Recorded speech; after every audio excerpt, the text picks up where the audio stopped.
Hi everyone, it's your boy Zach, and Splato Delgado YouTube channel has been rendered safe. uh, to the relief of everyone, myself included, I watched the Orville and I liked it. I was on shaky ground there for a while, so I've had this second channel for just a couple months after I started my other channel where I do comic book reviews, and one of the reasons I started doing my movie and TV reviews over here is people got really angry when I did it on my main channel because they're like, you're not consistent. You'll hammer something if you see it in a comic book, but if it happens in a movie or a TV show, you'll let it slide. And I go, well, the huge difference is that actors and actresses have charm and charisma. So something that on the page would not work can work just fine in a movie or TV show. There's also, pace and acting, building, all those other things. So I've liked most of the Star Trek Discovery episodes I've seen. The newest one from season 2, we'll see. Relationship with Star Trek Discovery, it's complicated. But ever since the beginning, me liking Star Trek Discovery was very, very controversial. And people kept saying, this is not Star Trek. You need to watch the Orville. It's Star Trek done right.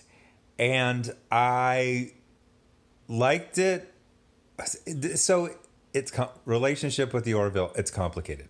Number one, it is, I've been told it's really, really good, but I still kind of dialed it down because it's like, it's Seth MacFarlane. It's just going to be like really, really easy jokes.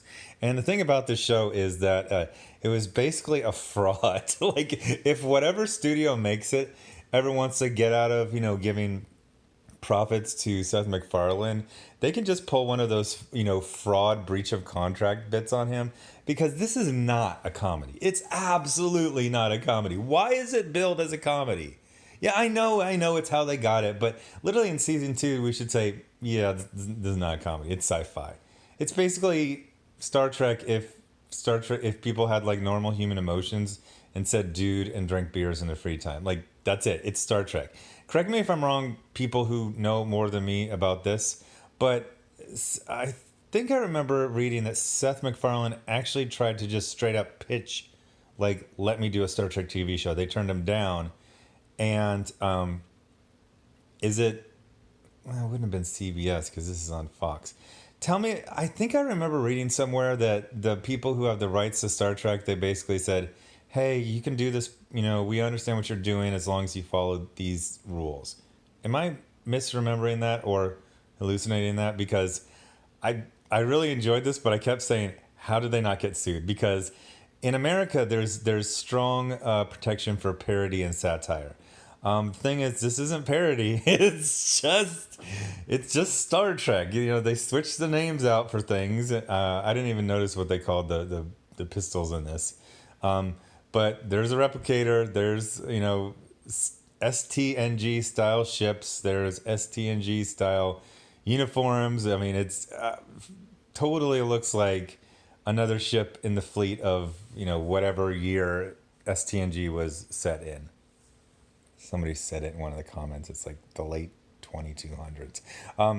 Anyway, so this is my first episode I've ever seen. I think when it was being announced, they were showing like little 3-5 minute clips on YouTube, and I saw one where they were talking on a view screen to some ambassador or scientist, and behind him, his dog was licking. The dog was licking its own balls.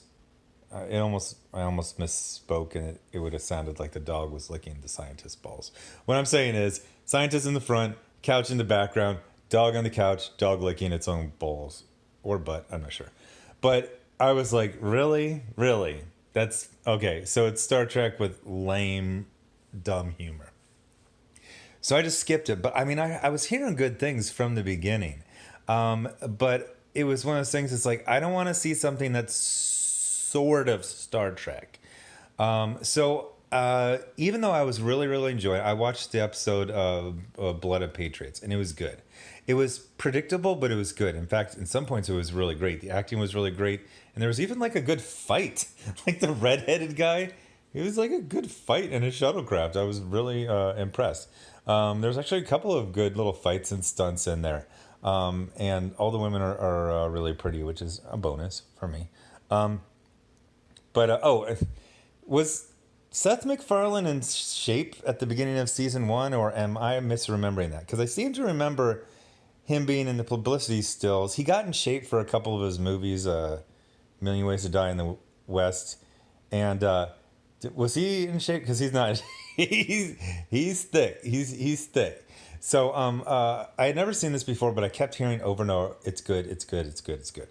The thing is that there is a thing that's kind of frustrating and a little sad about this, because you say, this could have been a Star Trek show. Like, just make it a Star Trek show. Say this is about what is the Orville? I don't even know what type of ship it is. I thought it was a cargo ship, but its cargo hold seems pretty small. So I don't know what kind of ship it is. Research something. Maybe it's mixed use. But I was like, because whoever owns the rights to the CBS or Viacom or whatever, Paramount, whatever. I've watched a million Midnight's Edge videos that explains all this in detail, and I always get. But I was like, just make it a Star Trek movie. Just like saying. It's Star Trek. Just make this a Star Trek. It's kind of driving me nuts that it's not Star Trek. So they don't have the Federation. They have the Space Union or something like this. But I'll just hit down all the things that I liked about it. Number one, it's a straightforward show. It's Star Trek: The Next Generation. There were jokes in that. There were different type of jokes, but I would literally say the percentage of jokes per episode. And this one, we're pretty much the same. We're talking like 1 or 2% of the show. It's an hour-long show. I don't know why I thought it was a 30-minute show. Was it 30 minutes at the beginning when it started? That's the other thing, a reason I stayed away. It's like when you tell me comedy, I assume 30 minutes.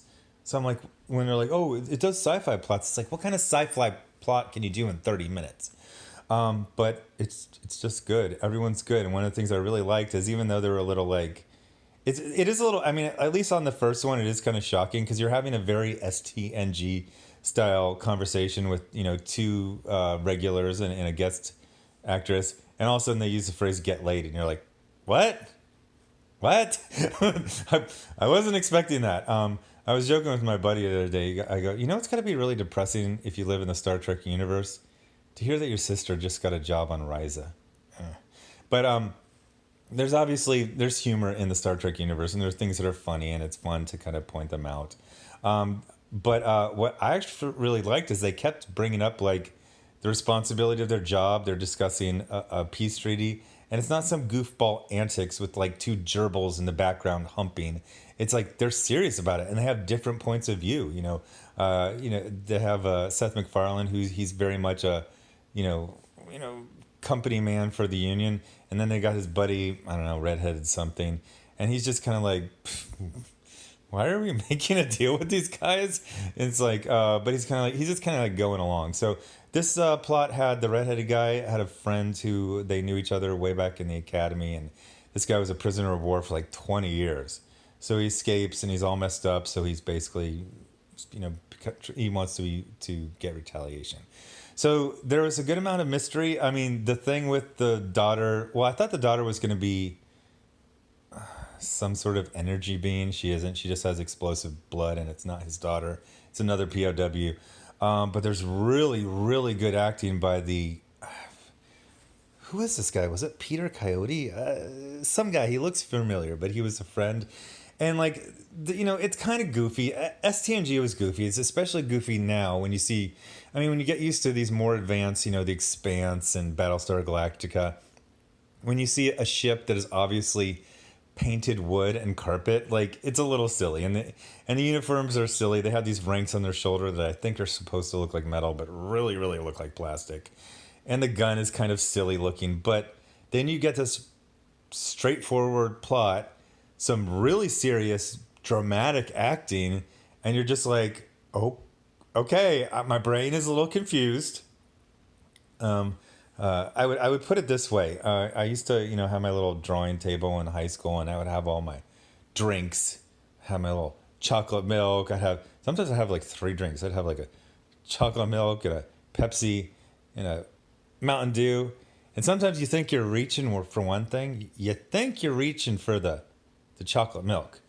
But you actually grab the Mountain Dew. And when you drink it, your brain just kind of short circuits for like a half a second where you don't even know if you're a human anymore.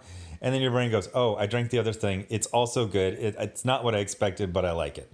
So what I'm saying is Orville is very frustrating to my OCD because it's so obviously a Star Trek show, but it's not a Star Trek show. Yeah.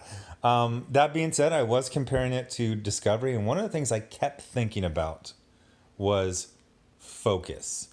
Now, this, especially when I was watching the first couple scenes, I kept saying, why is everything so bright? It's like a freaking dentist's office. It's so bright in every single room. I was like, was Enterprise this bright? It's like, no, like the light right above the captain's chair would be bright. But then when you got to the duty stations in the back, those would be, more subdued lighting. 10 forward was a little dark, and the hallways would be bright. But then like the crew quarters would be, dialed down. Everything's super bright. And then everything's very simple. You can tell that this is, I wouldn't call it a cheap show, but I would say, well, it's definitely cheaper than Discovery. And I would say it's actually even cheaper than like STNG. Like they have like a T intersection for a hallway. And at one point, there's just like this long scene of the redheaded guy just walking down this straight hallway with no extras walking. And you go, oh, okay, so they're on a little bit of a budget.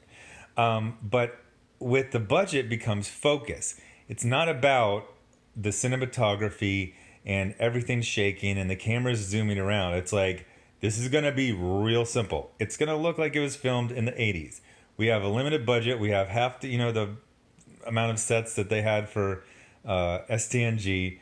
We have less regulars in the crew. I mean, it seems to me like there's like four. So it seems to be like there's four main characters. There's a captain. There's like a XO that sits next to him, security woman, and I don't know what the redheaded guy. I'm guessing some kind of engineer. No, but there's a black guy who's an engineer. They probably got a lot of engineers. I didn't know. Then there's some like kind of like Klingon looking guy. I don't know what he is, but it was good. It was really, really good. I'm definitely interested in honestly watching all of it. I wish it wasn't on Hulu. I wish it was on Netflix. I'm gonna have to find a deal. I mean, what is Hulu? It's probably like what, $8 an hour or $8 a month. Fine. I don't like getting these I already have 3 services. I've got Netflix. I have Netflix. I have Amazon Prime, and I have CBS. I got 3 already.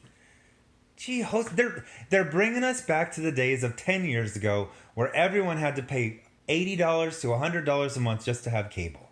I mean, it's not that bad. It's like, I think I'm at like 28. Well, technically, Amazon Prime Video is free because I got the Amazon Prime. You know what I mean.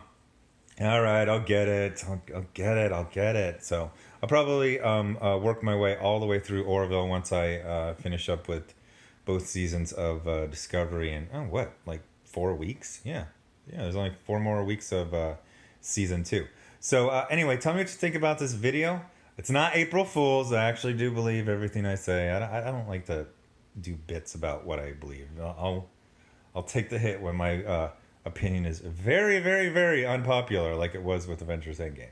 Anyway, thanks for watching, and I'll probably have another video up tomorrow. Bye.